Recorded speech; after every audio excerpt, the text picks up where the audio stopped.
Do you feel the pressure to grow your business, but doing so feels a bit like drowning? Welcome to Slow Growth Business, the show for business owners and leaders to quiet the noise and lead your business to success, one day at a time, slow and steady.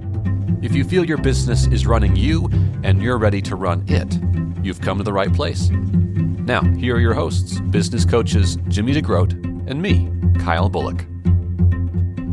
Hello, everybody, and welcome to the Slow Growth Business Podcast, where Jimmy and I help you grow your business slow and steady, one beat and measure at a time, in a sustainable way, and in creative ways, and in innovative ways. Today, I want to talk about something, Jimmy, that you spoke on a couple weeks ago at an RJO show. It was a trade show that we were at in Schaumburg, Illinois. We talked for 2 hours to a group about leadership. It was an absolute joy. It was a ton of fun. And we helped them see leadership in them, in their teams, and in their greater communities, and how to make impact. Because a shameless plug, at Train Retail, the meat and potatoes of what we do functionally is we work one-on-one with clients, retail clients, to help them grow their profits and their people for a greater purpose. So we're going to get into that for 2 hours and talk to people and start that journey with people. There was a blast. You spoke about something and you asked a question in the middle of that presentation that I want to hang out on because we just didn't have time to flesh it out. But boy, is it powerful. You are so good for my ego. Oh, yeah. I'm trying, buddy. I'm trying. Made me feel so good. All right, what was the question? You asked the question, and you asked it twice. You said on a scale of 1 to 10, how important is culture? Oh. Right. And both times you asked the question, of course, everybody raises both hands, and it's like 10 out of 10. So important, right? Yeah. Because culture in a business, we know intellectually, I think everybody fairly knows the idea that it's important. You want to keep and retain good talent. You want to find good talent. You want people to love your business. It comes down to a really healthy culture. And we've known that you got to build healthy cultures to have, thriving workplaces. Sure. Okay. That people stay at and you don't have high turnover. Precisely. Customers and employees, right? Right. Here's what I want to hang out on, though. Is you asked that question and we had to move on to kind of the other concepts we were talking about. But everybody unanimously, both times you asked the question, said 10 out of 10, culture is the most important. Mm-hmm. However, you and I both know that that's not the reality. When we get back to our stores, when we get back to our companies, we intellectually think that culture is important. But how important is it really?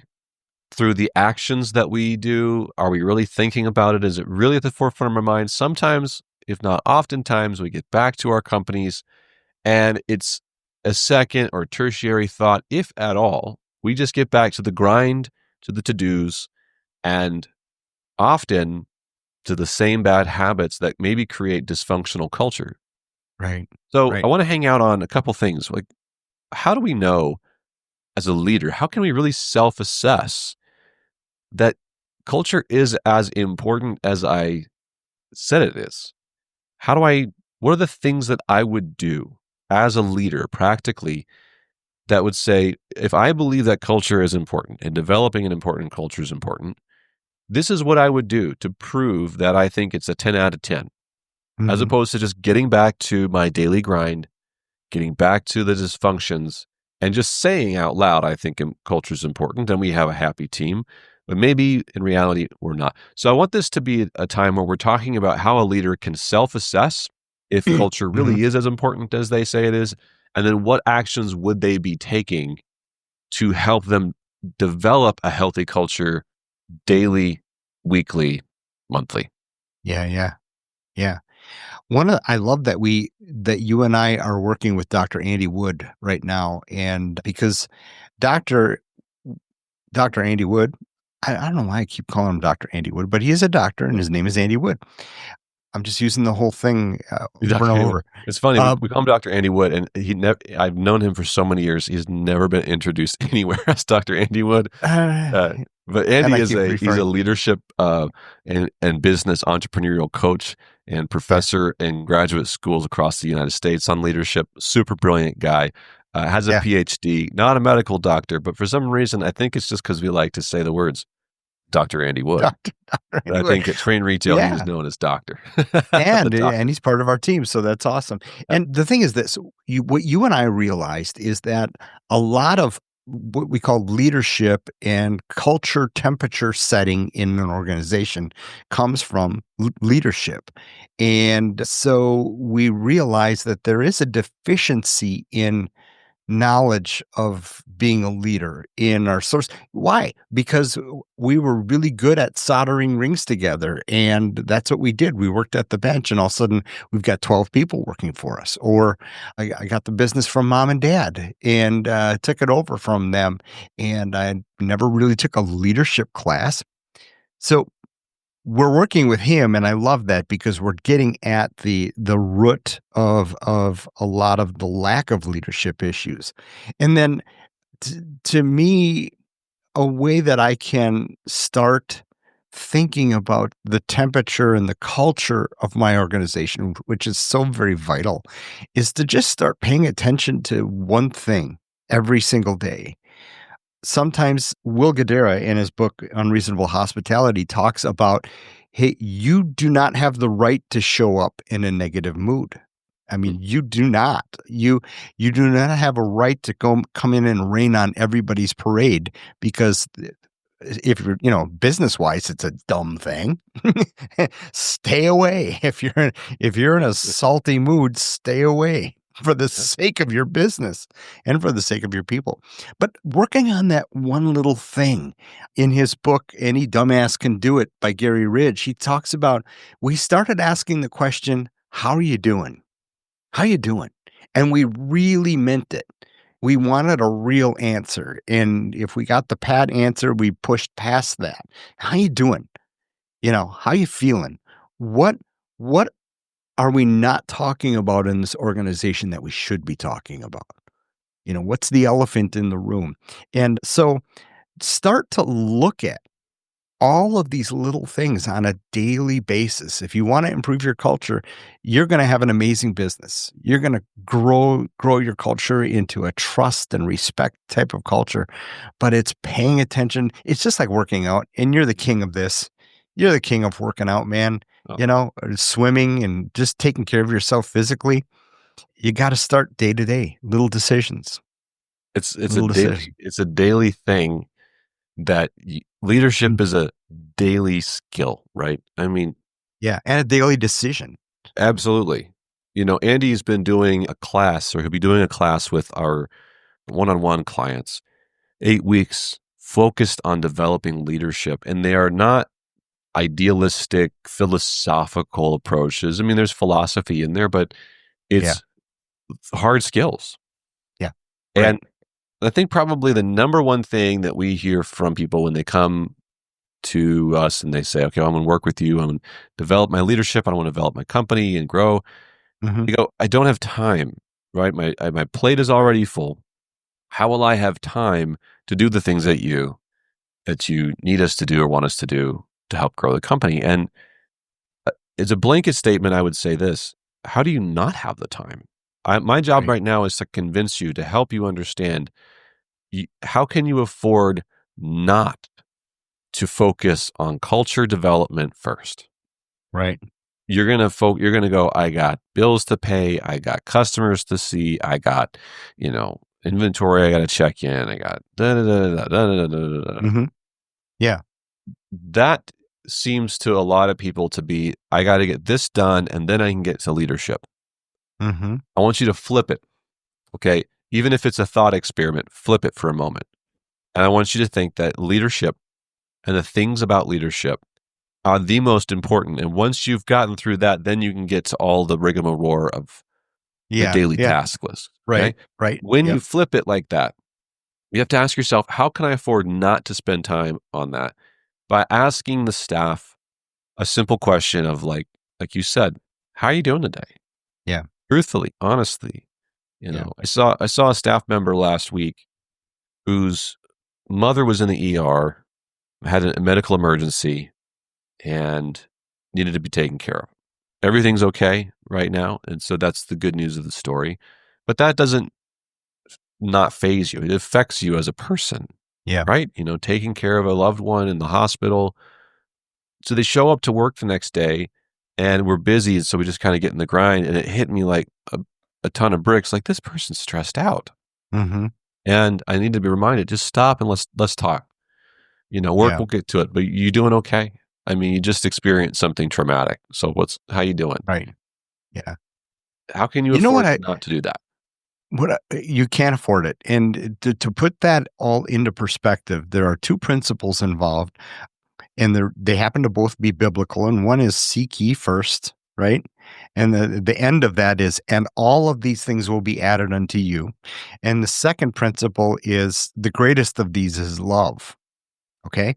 And because when we have that, when we seek that first, when we seek culture first and our leadership growth and development, everything else it really kind of falls in line. Last week we talked about the coffee service.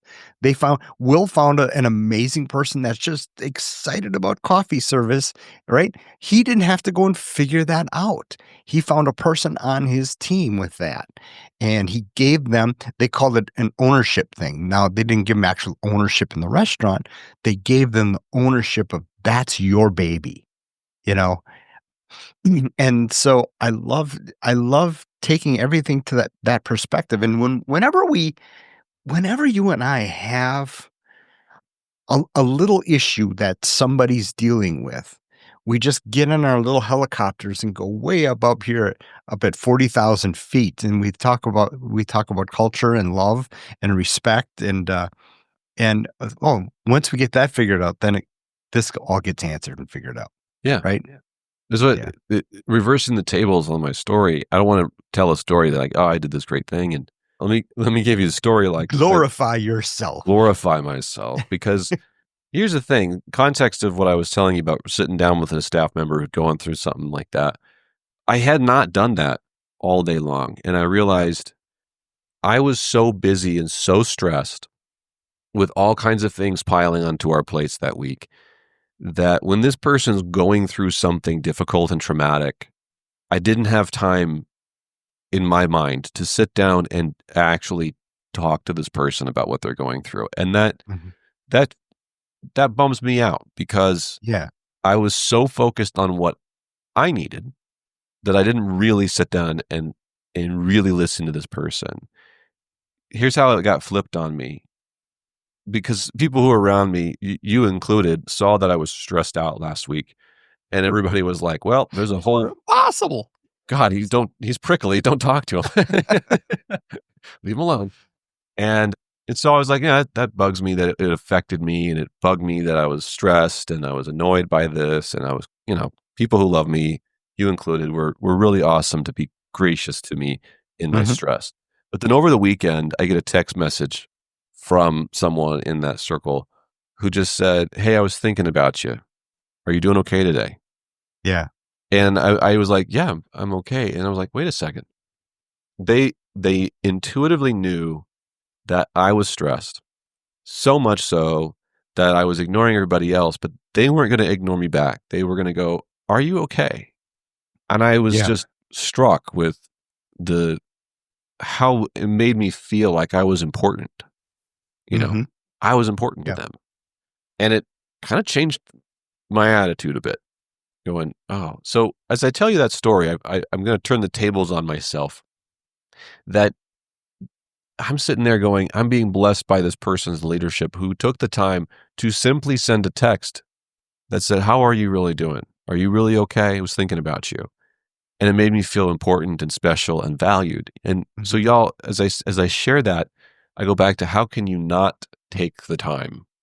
How can you afford not to? Right. Because anybody would, I think, share how meaningful that kind of a connection would be. So, anyways, I could ram, and I don't want to. Practically, it sounds like what you're saying is just that one question, "How you doing?" will open the door for people to have meaningful conversations and develop culture. And maybe if you got to ask yourself, when was the last time you just did that? When was the last Yeah. time you left your office with all its piles of work to be Mhm. done to just sit and talk to your staff, no matter how you Yeah. feel about their performance, but just ask them what's up and just sit and listen to the hot goss for about half an hour, Yeah. you know? Oh, man, that's an investment.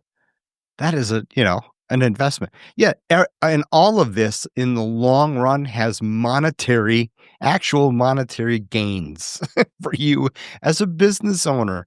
But you know what? Gosh, if you'll never achieve that if you're doing all of this selfishly, if you're doing all of this, so it's got to be in your heart. James Taylor has two amazing songs. One is called That's Why I'm Here. Neat song. I wish we could play it now, but I'm sure we don't have. I'm sure we can't afford it. Yeah, that's right. Copyright. That's why I'm here. And the other one is The Secret of Life. And he says, the secret of life is enjoying the passage of time. Hmm. Any fool can do it. There ain't nothing to it. Einstein said he could never understand it all. And it goes on, and it's such a beautiful poem. And I think about that a lot, and I've actually played and sang that song for funerals, The Secret of Life. And when you think about it, it's really what our creator wants of us, is to enjoy the passage of time. Yeah. Enjoy our time here on this Yeah. big blue ball. And gosh darn it, why can't we be doing that at work? Yeah. I'll share Yeah. one last story and we'll wrap it up. Because again, the focus for this one is to help you think critically about self-assessing if you're actually if you actually are following the things that you need to follow, doing the things you got to do to build culture as much as you say it's important. Are you doing it? I was listening to an interview that was really fascinating over the weekend by a celebrity, kind of like a B-level celebrity, so not a name that a lot of people knows, but it was on all the late night talk shows. And so Okay. he'd seen everybody from Jay Leno, Letterman, Ellen, Kimmel, Alan. Yeah. Fallon, the whole, Yeah. okay, everybody who's on late night. And he said what was interesting is that each of the late night hosts and their shows, the backs behind the scenes people, they all had a culture. They all had a vibe. And he said the vibe took on the persona of the person who was the host, the leader. Yeah. And so he just described his experiences as a guest and all of these things. He went, I went into one and it was easy breezy. And you could tell that everybody was pretty happy to be there. It wasn't the number one show, but it's Mhm. been on for a very long time. And it was easy breezy. And, the host of the show, the leader of the show would pays people well and take them out to have Yeah. lunch and just hang out. And they just like their jobs. He said another one I went to, they were scared. He said, I knew that they were scared. They were the number one show, right? Biggest Yeah. thing on TV. But everybody in the back was terrified. They were scared of doing anything wrong. Oh, The wow. persona of the person and the personality to the public was one thing. Oh, look at Right. how wonderful and great this is. The Yeah. reality behind the scenes was not the same way. And then as time goes by, these stories come out, and the legacy of this person is tainted. I'm not saying the person's name. People can probably guess if you're interested in that sort of thing, because I don't want to defame somebody. But it's a great example of leadership that once this thing closes and everyone's left their jobs, the truth comes out about culture. And they Mhm. all left and they go, that person did not care about me. They were mean. They were cruel. I was afraid for my job, blah, blah, blah, blah, blah. And yet the public persona was, oh, look at this wonderful, happy, jokey Yeah. comedy. That wasn't reality. Yeah. Yeah. And a perfect example, to me, this is a perfect example of how we say that culture is important, but do we actually live it? And the difference is, do you want to be the person that closes the business or retires your job and the truth comes out and everyone goes, my gosh, that person was a pain to work with? Yeah. Or Yep. do you want to close your job and close your business one day and then everyone comes lining up and says, thank you for your service, and they want to thank you for the value you've added to their life? Mhm. If the second is more important to you, the latter is more important to you, and I hope it is, then the way you do that is through a daily discipline of just kindness. Caring. And if it's not at the top of your mind, practically speaking, today I need to text that person. Today I need to coach with that person. Today I just need to have lunch with that person. Mm-hmm. Then it's not happening. And you're going to end up in a situation like the comedian described of, when the show was over, truth came out. Yeah. And everyone's upset about it. Well, damage was done. Don't let that happen. Nope. Start with to-dos today. I want to add one thing to this. Let them know how important they are to you. I think so many of us want to try to hold all the cards, and don't let them know that, because that'll give them the power, and they'll want more money. Come on. Let them know how important they are to you. You know what? If you don't, somebody else is gonna. Yeah. I'd rather. I'll tell them how important they are to me when they work for me.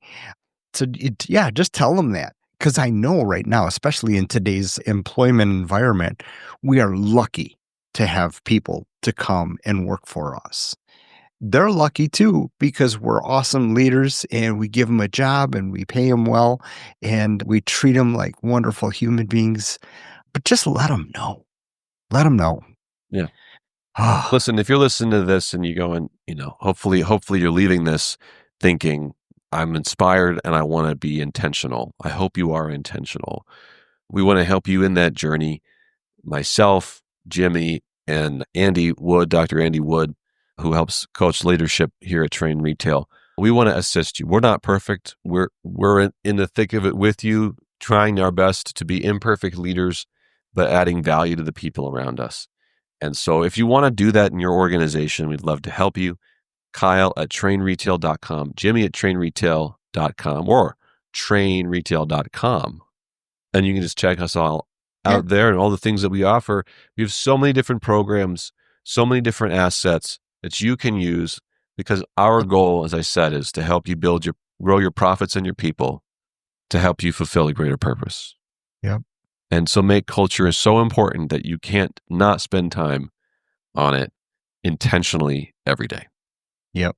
Right, Jimmy? We talk about it a lot, and we're going to keep talking about it because it is that important. So thanks for listening, guys. We really appreciate you.